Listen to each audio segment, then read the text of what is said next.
Hello, welcome to my channel. आज इस video में हम डिस्कस करेंगे यूनिट 3 कॉन्टेम्प्रेरी ग्लोबल इशू का पार्ट डी। ये जो वीडियो है specially B honours political science student के लिए फॉर सेमेस्टर 4। और इस यूनिट में हम समझेंगे कि माइग्रेशन का मीनिंग और उसके कितने टाइप्स हैं, माइग्रेशन के क्या रीज़न हो सकते हैं, इम्पैक्ट क्या है उसके, और क्या क्या चैलेंजेस होते हैं किसी कंट्री के लिए, और कैसे माइग्रेशन जो है वो पॉलिटिकल, इकोनॉमिक और कल्चरल डायमेंशन से जुड़ी हुई है। आज की वीडियो में हम ये सब डिस्कस करेंगे, तो वीडियो को स्टार्ट करते हैं। Understanding migration, movement of people from one place to another is not a recent phenomena. लोगों का एक जगह से दूसरी जगह जाना कोई रिसेंट फिनोमिना नहीं है, ये एक पुराना और काफ़ी आम प्रोसेस है जो हमेशा से ही होता हुआ है। लोग अलग अलग रीजंस के लिए माइग्रेट करते हैं, जैसे कभी लोग अपनी चॉइसेस से माइग्रेट करते हैं या फिर कभी किसी मजबूरी या फोर्स के कारण वो माइग्रेट करते हैं। लोगों के कई कारण हो सकते हैं माइग्रेट करने के, जैसे टूरिज़्म, एम्प्लॉयमेंट, बिजनेस, स्पोर्ट्स और पब्लिक इवेंट जैसे मैचेस या कल्चरल इवेंट्स, और एजुकेशन। इन सब के लिए लोग माइग्रेट करते हैं ज़्यादातर। कई लोग जो हैं वो ऐसे भी होते हैं जो सेफ़ और सिक्योर इन्वायरमेंट की तलाश में माइग्रेट करते हैं, और अपने कुछ लोग होते हैं जिससे कि वो अपनी लाइफ को सेटल डाउन कर सके दूसरी कंट्री में, या फिर एक बेटर लाइफ जी सके, इसलिए लोग माइग्रेट करते हैं। Human migration refer to the movement of people from one place to another for purpose of settling down either temporarily or permanently। जो ह्यूमन माइग्रेशन है वो उस मूवमेंट को रेफ़र करती है जहाँ पर लोग एक प्लेस से दूसरे प्लेस पर जाते हैं सेटल डाउन होने के लिए, या तो परमानेंटली या फिर टेम्परेरी टाइम के लिए। और जो माइग्रेशन है इसके काफ़ी अलग अलग नेचर है, जैसे कि इंटरनल माइग्रेशन। इंटरनल माइग्रेशन जो है वो रेफ़र करती है एक देश के अंदर ही रहते हुए किसी दूसरे स्टेट या फिर दूसरे मतलब लोकल रीजन में जाना। जैसे लोग अपनी स्टेट से दूसरे स्टेट या सिटी में शिफ्ट करते हैं, इसे लोकल मूवमेंट भी कहा जा सकता है। Second is external migration, moving to a different state और कंट्री। जब कोई व्यक्ति एक देश से दूसरे देश में मूव करता है, इसे एक्सटर्नल माइग्रेशन कहते हैं, या फिर इंटरनेशनल बॉर्डर क्रॉस माइग्रेशन भी कहते हैं। Immigration, immigration, leaving one's country to move another who leave their parent country to settle in an another country. जब कोई अपना देश छोड़ता है ताकि वो दूसरे देश में जा सके और सेटल हो सके, जैसे इंडिया को कोई भी जो नागरिक है वो अमेरिका शिफ्ट हो जाए permanently. Immigration, entering in a new country, इसका मतलब होता है कि किसी नए देश में एंटर करना और वहाँ रहना, जैसे कोई व्यक्ति अमेरिका या कनाडा में इमिग्रेट करता है। रिटर्न माइग्रेशन, ये मतलब जब कोई व्यक्ति वापस अपनी ओरिजिनल जगह जहाँ से वो गया था उसी कंट्री में वापस आता है, तो उसे रिटर्न माइग्रेशन कहते हैं। सीजनल माइग्रेशन, ये माइग्रेशन जो वो एक टेम्परेरी मूवमेंट होती है जो किसी स्पेसिफिक सीज़न में होती है, जैसे कि लोग हार्वेस्ट सीज़न में क्लाइमेट चेंज की वजह से या किसी भी जो काम है जैसे लेबर का काम है उसके लिए माइग्रेट करते हैं।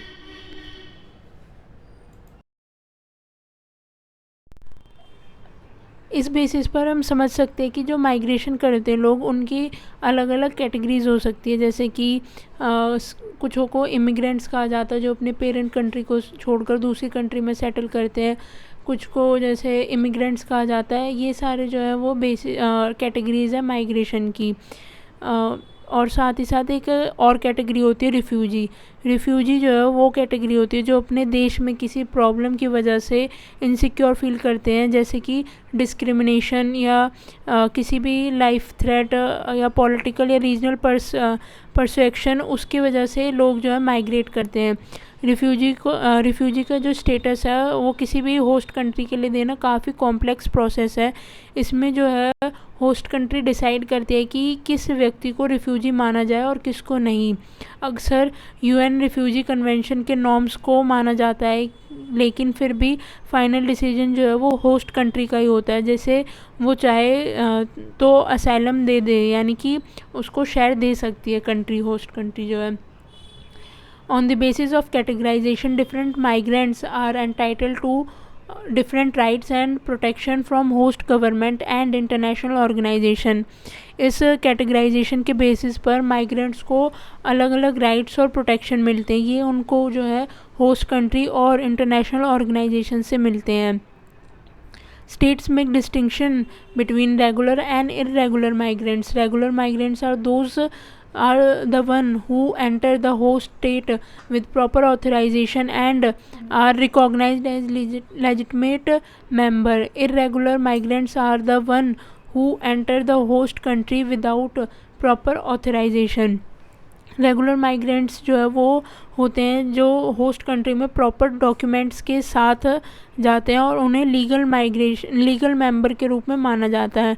वहीं इर्रेगुलर माइग्रेंट्स वो होते हैं जो बिना प्रॉपर ऑथराइजेशन के एंटर करते हैं और इन्हें इलीगल या अनऑथराइज्ड माइग्रेंट्स भी कहा जा सकता है।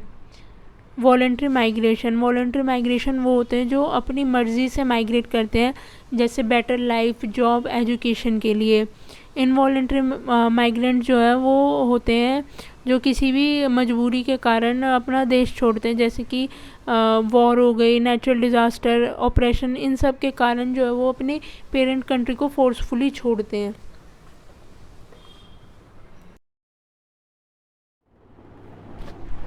Y migration is a problem. Migration जो है वो तब प्रॉब्लम बन जाती है जब किसी भी स्टेट को ये लगता है कि उनकी सोवरेनिटी जो है उसके राइट्स का वायलेशन हो रहा है। हर स्टेट चाहती है कि उसकी बाउंड्री में जो भी लोग आए उनकी मर्ज़ी से आए, प्रॉपर डॉक्यूमेंटेशन के साथ आए, और जो लोग नहीं आते इसी वजह से जो माइग्रेट करते हैं लोग इलीगली, उन्हीं के लिए स्टेट जो है अलग अलग रिस्ट्रिक्शन इम्पोज करती है, जिससे कि उन लोगों की जो मूवमेंट है स्पेशली अक्रॉस बॉर्डर उसको कम किया जा सके। इसके पीछे काफ़ी बड़े कंसर्न होते हैं, जैसे कि उनमें से एक है सिक्योरिटी। जब लोग फ्रीली एक कंट्री से दूसरी कंट्री में ट्रैवल करते हैं तो मतलब स्टेट को लगता है कि इससे टेररिज्म, इलीगल ट्रैफिकिंग या किसी भी टाइप के क्राइम का जो रिस्क है वो काफ़ी बढ़ सकता है। इसलिए माइग्रेशन को कंट्रोल करना जो स्टेट है वो काफ़ी ज़्यादा इम्पोर्टेंट समझती है। सिक्योरिटी कंसर्न के अलावा और भी कई रीज़न है, जैसे कि इकोनॉमिक बर्डन।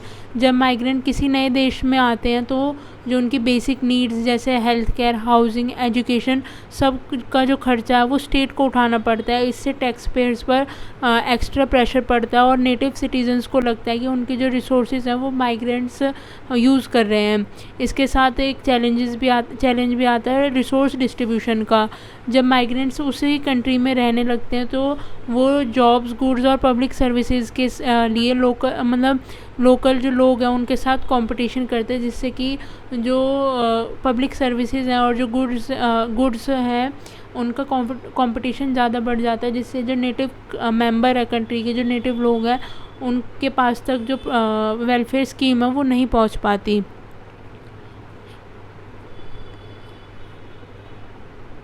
इसी वजह से कई कंट्रीज़ में इमिग्रेशन को लेकर काफ़ी ज़्यादा जो है पॉलिटिकल प्रेशर भी बना रहता है, जहां ग्रुप्स या पॉलिटिकल पार्टी जो है डिमांड करते हैं कि माइग्रेशन को कंट्रोल किया जा सके।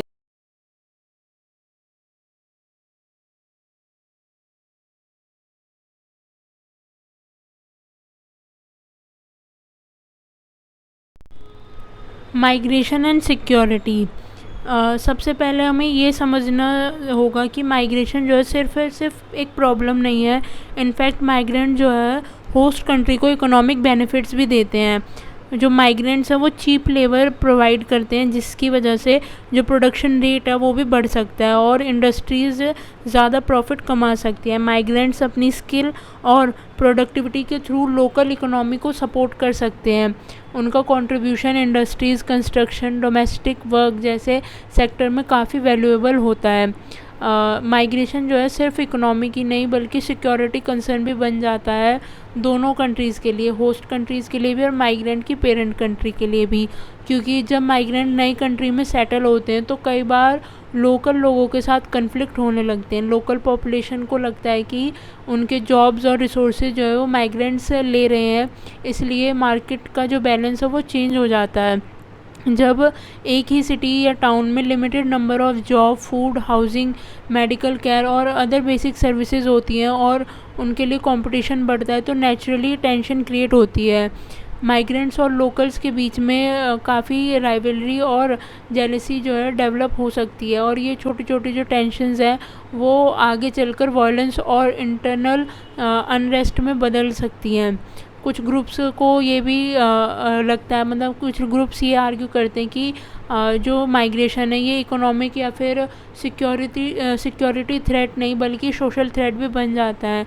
उनका कहना है कि माइग्रेशन की जो है माइग्रेंट्स की डिफरेंट कल्चरल वैल्यूज़ होती हैं, ट्रेडिशन और लैंग्वेज होती है, जिसकी वजह से जो होस्ट कंट्री है उसकी कल्चरल आइडेंटिटी वीक पड़ सकती है। इसलिए सोशल कोरिजन यानी कि सोसाइटी की एकता, इससे जो है सोसाइटी की एकता जो है वो डिस्टर्ब हो सकती है।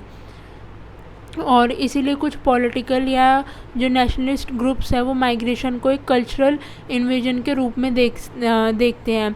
कुछ एक्सट्रीम केसेस में माइग्रेशन को क्राइम, सोशल डिसऑर्डर और कभी कभी टेररिज्म के साथ भी जोड़ा जाता है।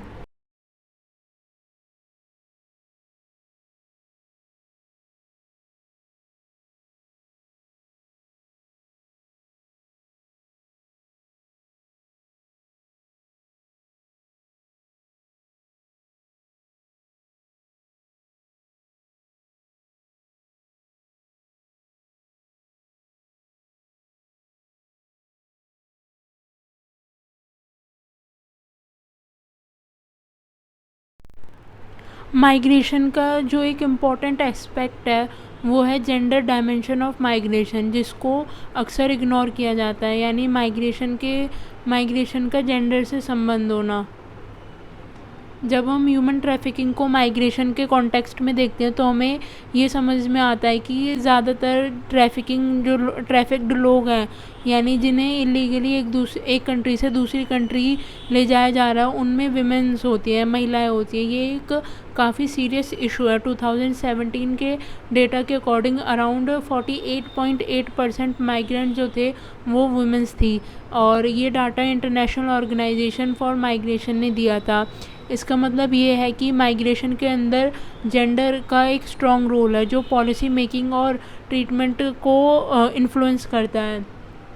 और अब इन ट्रैफिक्ड वीमेन का फेथ या जो भविष्य है वो डिपेंड करता है इस बात पर कि उन्हें होस्ट कंट्री में किस कैटेगरी में रखा गया है। अगर उन्हें इलीगल माइग्रेंट यानी प्रोस्टिट्यूशन या विक्टिम के रूप में कैटेगराइज किया गया है तो उसी बेसिस पर उनके साथ ट्रीटमेंट होगा। क्या उनको राइट्स मिलेंगे, फैसिलिटीज़ मिलेंगी, या कौन से स्टेप्स लिए जाएंगे, वो इस मतलब इलीगल माइग्रेंट के जो भी नॉर्म्स हैं उनके बेसिस पर लिए जाएंगे। अगर किसी विमेन को विक्टिम माना गया है तो उन्हें रिहैबिलिटेशन सेंटर में भेज दिया जाता है जहां उनकी मदद की जाती है, और अगर वो चाहें तो उन्हें उनकी पेरेंट कंट्री में भी वापस भेज दिया जाता है। लेकिन अगर उन्हें इलीगल माइग्रेंट डिक्लेयर कर दिया जाता है तो उन्हें डिटेंशन सेंटर में रखा जाता है और फोर्सफुली डिपोर्ट किया जाता है, यानी ज़बरदस्ती उनको उन्हीं के देश भेज दिया जाता है।